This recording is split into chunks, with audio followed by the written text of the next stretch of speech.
দেশের বিভিন্ন জায়গার আরো কিছু খবর নিয়ে এবার দেখুন একটি ডেস্ক রিপোর্ট। বিএনপির যুগ্ম মহাসচিব সৈয়দ ইমরান সালেহ প্রিন্স বলেছেন, আসন্ন জাতীয় সংসদ নির্বাচনে নারী ভোটারদের ভূমিকা হবে সবচেয়ে গুরুত্বপূর্ণ। সকালে ময়মনসিংহের হালুয়াঘাটে জাতীয়তাবাদী মহিলা দলের উপজেলা শাখার কমিটি পরিচিতি সভায় তিনি একথা বলেন।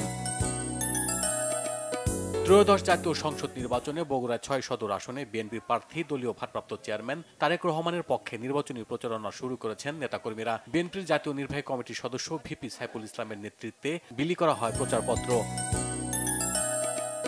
বিএনপির কেন্দ্রীয় নির্বাহী কমিটির স্বেচ্ছাসেবক বিষয়ক সম্পাদক মীর শরাফত আলী সপু বলেছেন, দ্রুত নির্বাচন হলে নির্বাচিত সরকার দেশকে গণতান্ত্রিক পথে ফিরিয়ে আনতে পারবে, বাড়বে বিনিয়োগ, সচল থাকবে অর্থনীতি।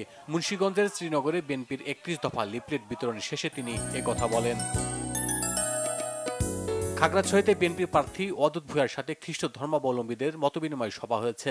তিনি বলেন, বিএনপি ক্ষমতায় গেলে অতীতের মতো পাহাড়ের সকল সম্প্রদায়ের শান্তি, উন্নয়ন ও নিরাপত্তা নিশ্চিত করা হবে।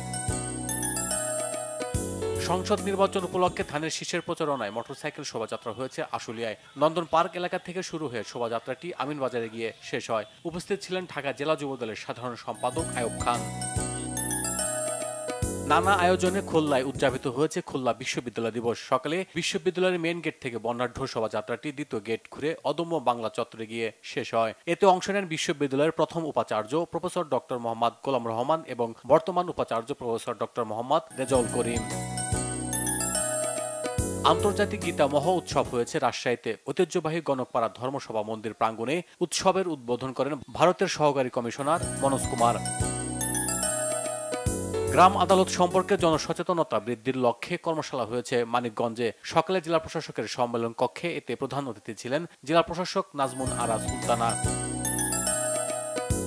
নারী নির্যাতনের বিরুদ্ধে আন্তর্জাতিক প্রতিবাদ দিবস উপলক্ষে মানববন্ধন হয়েছে গাইবান্ধায়। দুপুরে শহরের গানাসাস মার্কেটের সামনে গণ উন্নয়ন কেন্দ্র ও সহবল প্রকল্পের বাস্তবায়নে ট্রেড ক্যাপ্ট ও ইউরোপিয়ান ইউনিয়নের সহযোগিতায় এই কর্মসূচি পালন করা হয়। জামালপুরে ধর্ষণ ও নির্যাতনের অভিযোগে করা মামলা প্রত্যাহারের দাবিতে দুপুরে শহরের সংবাদ সম্মেলন করেছেন মোহাম্মদ আলী জানিক নামে এক বৃদ্ধ।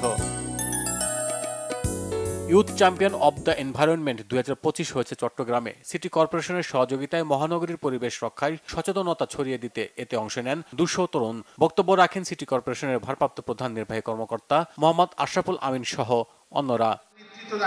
Bangla vision news desk.